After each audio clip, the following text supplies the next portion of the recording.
안녕하세요. 전현진입니다. 음, 제가 오늘 진행할 부분은 저번 시간 했던 것 이어서 환자 평가 부분인데요.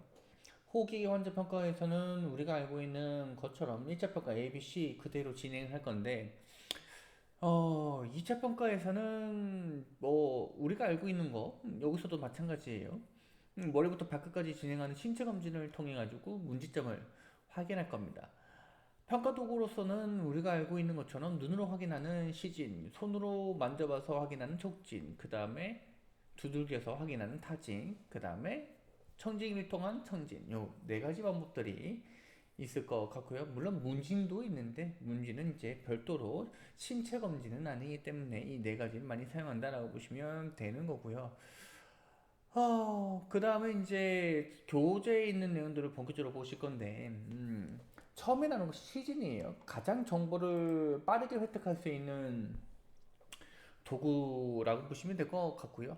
환자의 피부 색깔이라든지 자세라든지 아니면 호흡 보조근을 사용하고 있다든지 오므린 입술이라든지 다 뭘로 확인하는 거예요? 눈으로 확인하는 거라고 보시면 되겠죠.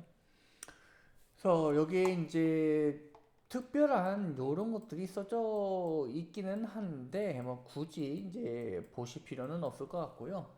뒤쪽에 다시 한번 언급을 해 드릴 거거든요.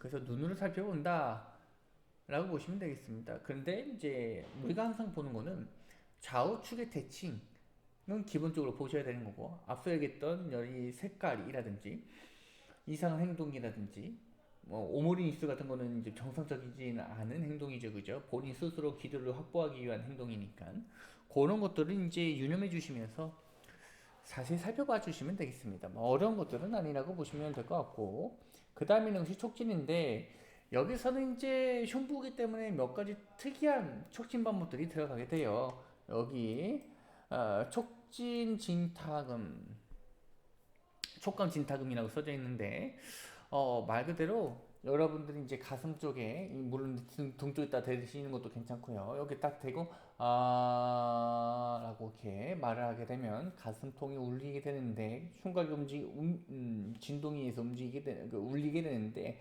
그 양쪽에 울렸을 때 그 진동의 크기라든지 일정함이라든지 이런 것들을 살펴보는 거죠.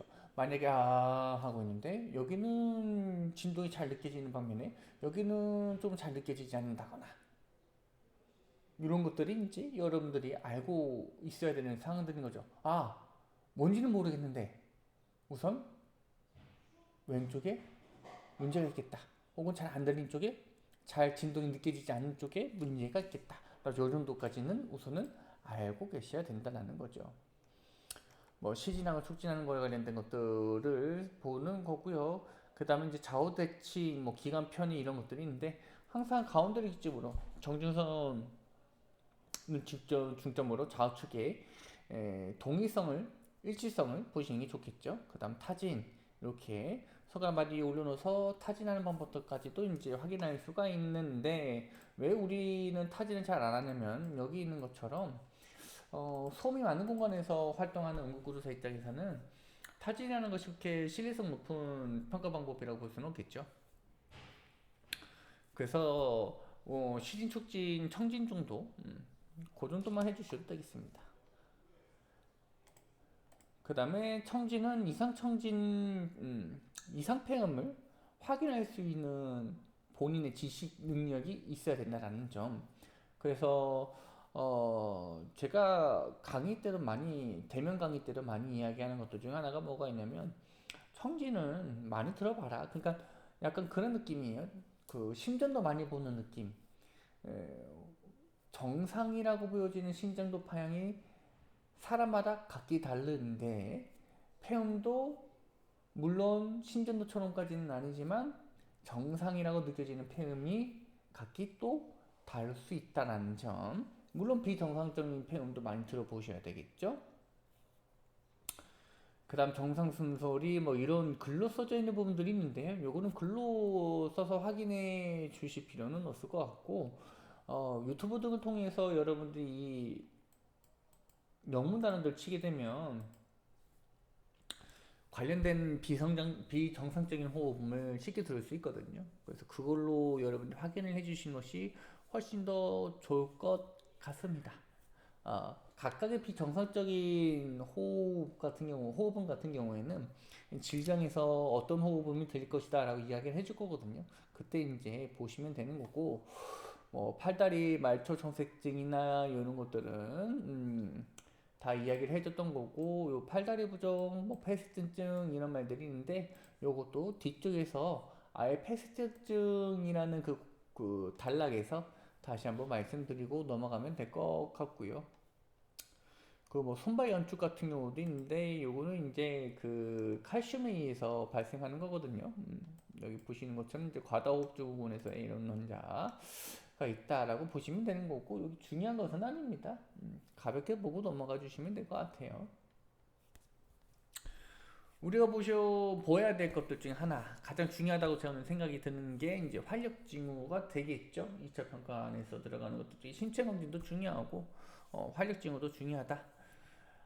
우리가 봐야 될 것들 중에 이제 당연하게도 가장 중요하게 보셔야 될 거는 호흡이겠죠. 호흡. 뭐 호흡기에 문제가 있는 환자인데 당연하게도 다른 것들도 바이탈 사인 그 활력 징후에서 다른 것들도 중요하겠지만 호흡기계 문제 있는 환자에서는 호흡기계의 정확한 평가가 필요하겠다라고 보시면 되겠습니다. 그래서 앞서서 했던 A, B, C 1차 평가에서 했던 거하고는 다르게 활력증에서는 분당 호흡수를 정확히 확인을 해주셔야 되겠다. 뭐 30초 곱하기 뭐 2로 해가지고 뭐 한다라고 설명해주고 있긴 한데 뭐 일부러 그대로 다 제시해도 상관없겠죠. 시간적 여유가 있으신 분들 같은 경우에는 그래서 이런 호흡 횟수에 대해서 분당 호흡수에 대해서 정확하게 확인해 볼 필요가 있는 거고요.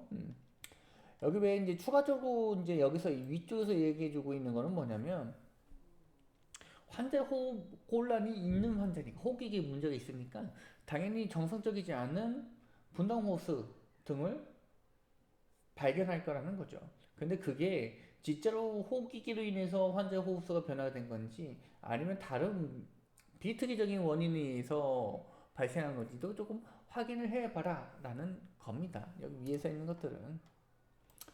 그래서 뭐 어떤 약물을 처방받거나 아니면 불안하거나 했을 경우 활력 징후는 호흡수를 포함해서 맥박수 같은 것들도 다 포함해서 흔들릴 수 있다 그런 이야기를 해주고 있는 거고 그 다음에 뭐 모순맥, 기맥 같은 것들인데 숨 쉴 때, 숨 내쉴 때 이렇게 혈압의 차이가 나는 것을 이제 의미하게 되는 거고 이 수치는 보실 필요가 있죠. 이 수치 미치라면 정상이라는 겁니다. 그러니까 여러분이 지금 숨 쉬고 있을 때 호흡을 할 때 음압이 생기는 과정에 따라 가지고 이 혈압이 변동되는데 그 변동되는 범위가 10 미만이라면 정상이라는 겁니다. 정상. 저도 마찬가지고요. 그리고 그 아래에 있는 거는 이렇게 호흡에 따라서 호흡의 주기에 따라서 혈압이 변화되는 것을 확인하려고 하게 된다면 단번에 되지는 않을 겁니다. 여러 번의 측정을 통해 가지고 호흡수의 차이, 호흡의 주기에 따라서 이 수치기압의 차이점 같은 것들을 확인을 해야 되는 건데 이게 시간을 꽤나 소모할 수도 있어요. 그래서 굳이 이런 모순맥을 확인하기 위해서 시간을 허비하지 말라라는 겁니다. 모순맥이 중요한 호흡계 질병을 나타내는 기준점이 아니기 때문이다 라고 생각해 주시면 되는 거고요. 그래서 보시게 되면 여기 호흡수란 말이 나오죠. 그죠? 그리고 그 아래쪽에 있는 것들은 호흡수에 변화되는 그 여러 가지 다른 원인들에서 다시 한번 이야기를 해주고 있는 거고요. 그 맨 마지막에 보시게 되면 이것도 이제 매우 중요한 것들 중에 하나가 될 것 같은데 호흡수가 오르내림, 변동이 일반적이라고 하더라도 호흡수가 지속적으로 저하가 있다면 호흡 정지가 임박했다는 뜻이다라는 말이 있는데 말 글자를 읽어보는 거는 이제 큰 의미가 없으니까 단순하게 이야기하게 되면 환자가 천식 등에 의해서 호흡곤란을 호소한 환자 있다고 치게 되면 분당 호수가 맨 처음에 확인했더니 막 28일 엄청나게 빨랐어요. 내가 적절하게 조치를 못 해가지고 혹은 그 환자가 28회였는데 다른 조치를 해줄 만한 방도가 없어서 내가 지금 근무자가 아니고 그냥 119만 신고를 한 상황이라고 친다면, 그래서 이 환자의 아무런 조치 없이 시간이 지나다 보니까 환자가 18회가 됐어요. 우리가 알고는 호수의 정상 범위는 12에서 20회죠, 그죠? 그래서 여기 안에 들어가니까 환자가 괜찮아졌나? 호수가 내려왔네? 이렇게 보시지 말라는 거죠. 이 환자는 지속적인 호흡의 운동으로 인해서 근육이 지치고 에너지가 소모되면서 노폐물이 쌓였으니 근육의 움직임이 수축하라는 이런 움직임이 적절하게 작용되지 못하고 있기 때문에 호수가 낮아진 거라고 생각해 주셔야 됩니다. 그러니까 오히려 이렇게 저하되는 것이 이 환자가 더 심각해지고 있다. 정상 범위 안에 들어왔으니까 이제 괜찮아졌다라는 것이 아니라 오히려 더 심각해지고 있다라고 보시면 되는 거겠죠. 환자 수와 관련된 것, 환자 수가 아니죠. 호흡수와 관련된 것들은 지속적으로 이야기를 해주고 있는 거고, 이거를 아실 필요는 없을 것 같고요. 뭐 느린 호흡, 빠른 호흡 관련돼서 이제 설명해주고 있는데 이것도 뭐 굳이 보실 필요는 없을 것 같습니다. 그 다음에 이제 산소, 맥박산소 측정기와 관련된 내용도 우리가 펄쇼시메트리 혹은 이제 SpO2라는 말로 이제 대체해서 설명해주고 있는 이런 장비들이 있는데, 뭐 솔직히 이 부분들 같은 경우도 이제 굳이 보실 필요는 이제 뭐 없는 내용이죠. SpO2 뭐 이런 식으로 써져 있긴 하지만 다 보실 필요 없는 내용이고요. 단순하게 이야기하게 되면 우리 몸의 적혈구의 그 상소 헤모글로빈이 산소하고 결합한 수를 일정하게 측정하는 건데, 비율로 측정하는 건데, 이걸 반대로 이야기하게 되면 조금 예외적인 상황들을 이야기하게 되면 헤모글로빈이 산소가 아니라 다른 거하고 결합하더라도 어차피 결합된 비율을 측정하는 거기 때문에 정상인 것처럼 보일 수 있다. 대표적인 것이 뭐죠? 이제 일산탄소 중독이 되겠죠. 그래서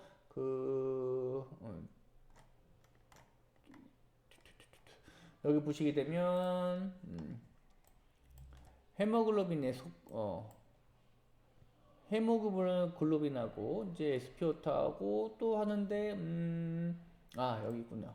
여기 CO 오시메트리라고 해서 여기 산소 SpO 그 산소 측정도 측정인데, 일산탄소의 메트헤모글로빈 같은 이런 것들 수치를 조금 확인할 수 있는 별도의 그 장비가 있다라고 보시면 되겠습니다. 우리나라에서도 다 쓰고 있는 거고요. 그 다음 최대 유량 측정이라는 것이 있는데, 요거는 뭐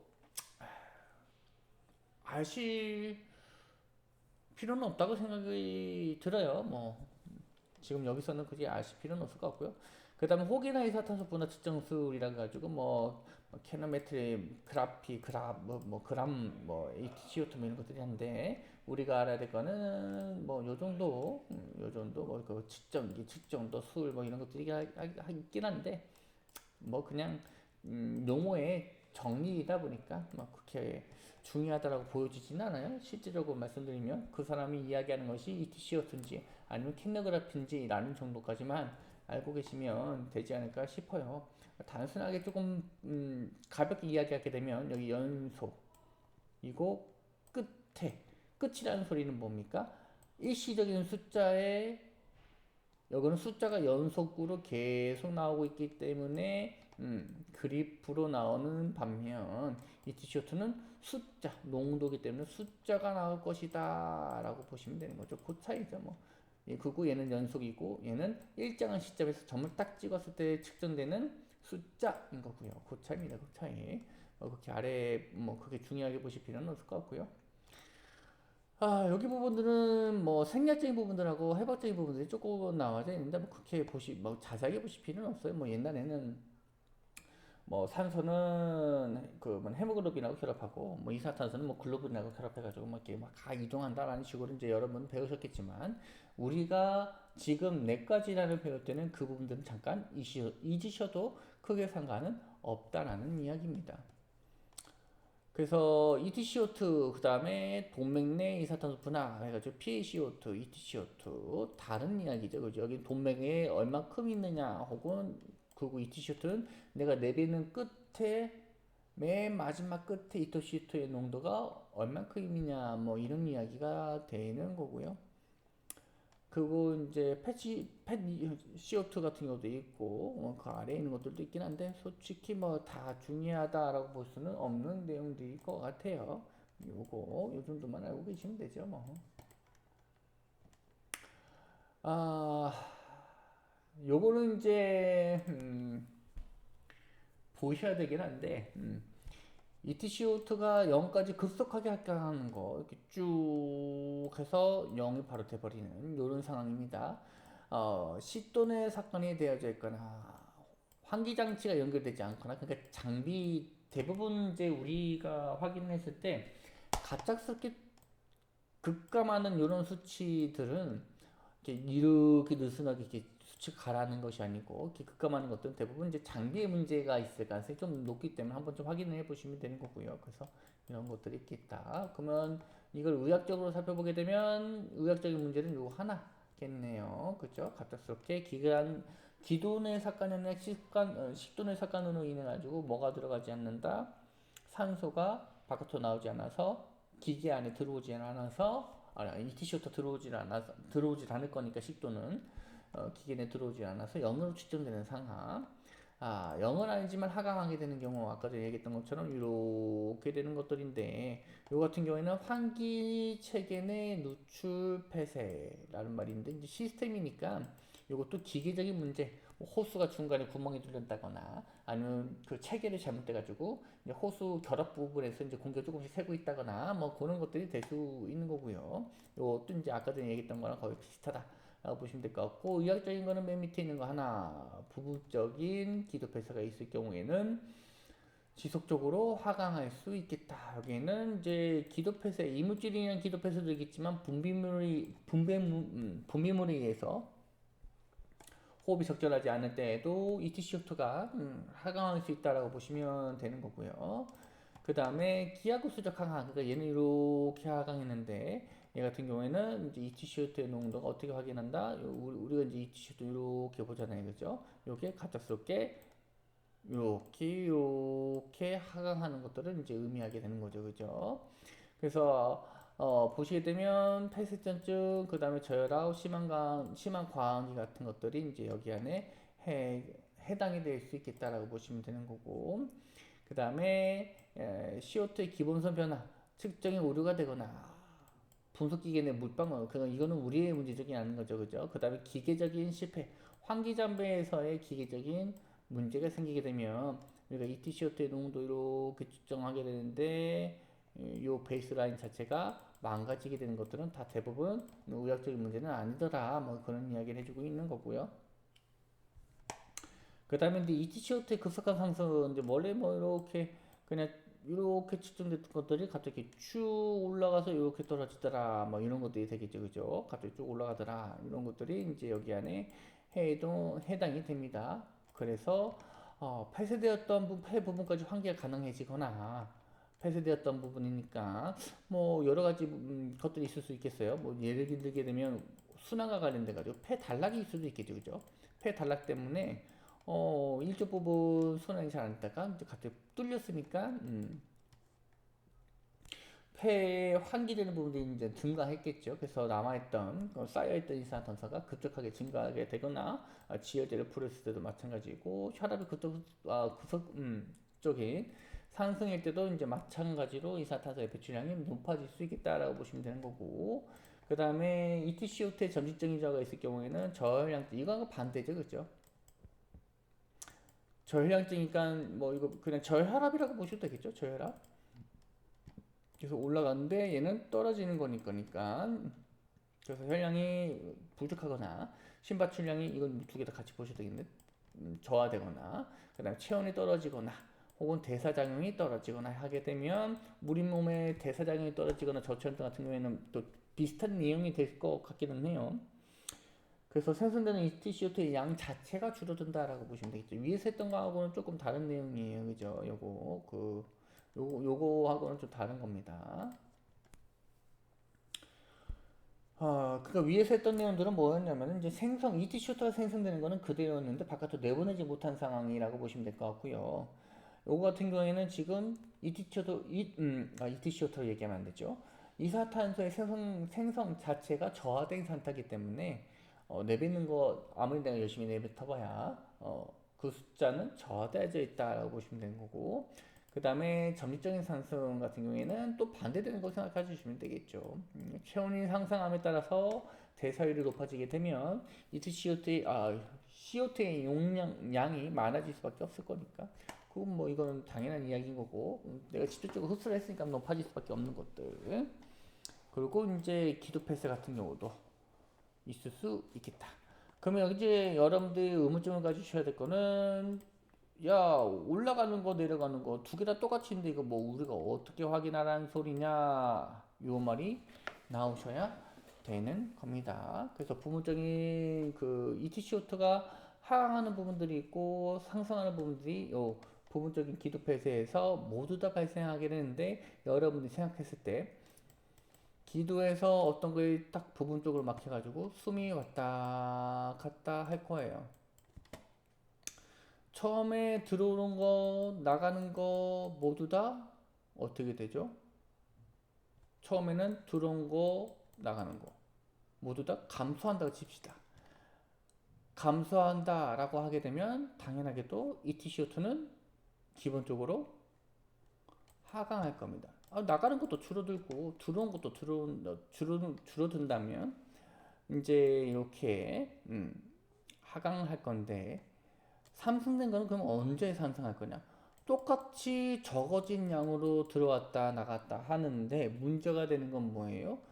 산소량이 적어들게 되면 우리가 알고 있는 대사 과정에서 산소가 들어가지 못하게 되는 거고, 이걸 우리는 현기성 대사라고 이야기를 하죠. 이런 현기성 대사가 일어나게 된다면 아시는 것처럼 노폐물은 많고 뭐는 적어요?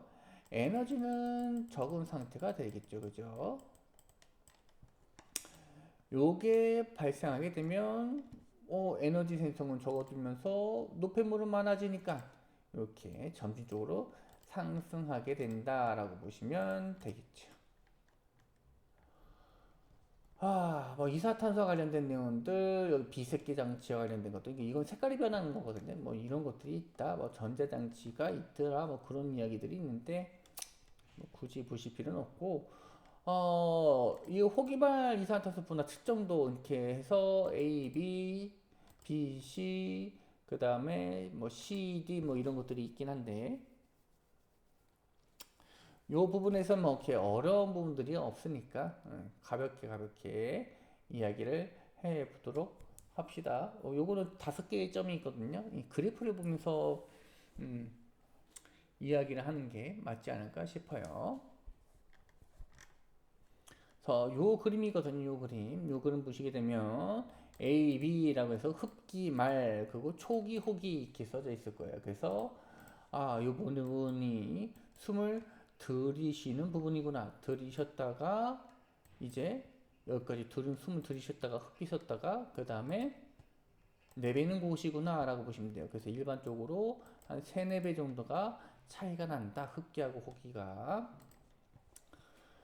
그래서 여기 흡기 끝났고 이제 내뱉을 거예요. 내뱉는 시간 보시게 되면 BC. 초기 부분에서 내가 이산화탄소를 뱉을 거니까 숨을 내뱉는 시간에 맞춰서 급격하게 올라갔다가, CD 같은 경우에는 정점지 시속이라는 말이 있는데 요 상태가 되겠죠. 맨 처음에 제가 하게 되면 요 단계고요. 그 다음에 하게 되면 여기가 되는 거고, 가 이제 CD라고 보시면 될 것 같고요. 하게 되면 멈췄죠. 그 부분이 D가 된다라고 보시면 되겠습니다. 그 다음에 아래쪽에서 맨 마지막에 해서 멈추고 다시 숨을 들이쉬는 상황이 2.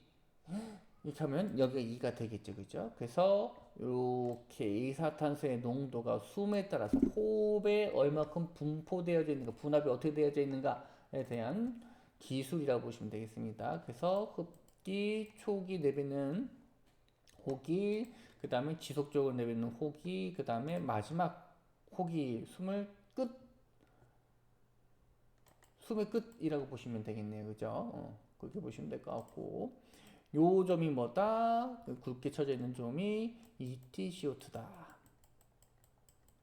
그래서 쭉 선을 그어보니까, 아, 얘 38이네. 이렇게 보여지는 거죠. 그죠? 물론 요거는 지속적인 상황이기 때문에 킬로그램이라고 이야기를 해야 되겠죠. 그죠? 그래서 뭐 그런 것도 보시면 되는 거고. 그럼 ETCO2를 우리가 왜 이렇게 자세하게 배웠느냐? 보시게 되면 우리가 매우 유용하게 쓸 수 있다라고 볼 수가 있는데, ETCO2가 이용되고 있는데요. 기관의 삭간이 적절하다는 증거, 아까 전에 얘기했던 것처럼 갑자기 0이 돼버리면 뭐라고 했죠? 식도라고 얘기했잖아요. 식도에서는 ETCO2가 안 나올 거니까. 그래서 이제 ETCO2가 나오게 되면 기관의 삭간을 성공했다라고 볼 수가 있기 때문에 이걸로 이제 확인을 했었는데, 지금은 ETCO2보다는 캐노그라피를 이용해서 지속적으로 이렇게 보게 되면 ETCO2를 계속 측정할 필요 없이 이 환자의 기관 내 삭간이 적절하게 계속 이어지고 있다는 것을 확인할 수가 있게 되는 거겠죠. 그리고 그 아래쪽에 있는 내용들은 이제 CPR 관련된 내용들일 것 같은데, 뭐 CPR에 대해서는 전문 신장 소생술에서 다시 한번 배우시면 될 것 같고, 그래서 키노그라피가 그람이 이제 이쪽에 나오고 있습니다. 심정지와 관련된 부분들은 제가 이야기를 하지는 않고 넘어갈 것 같고, 다음 시간에 이어서 이제 호흡기 질환 연구 처치 부분들을 진행하도록 하겠습니다.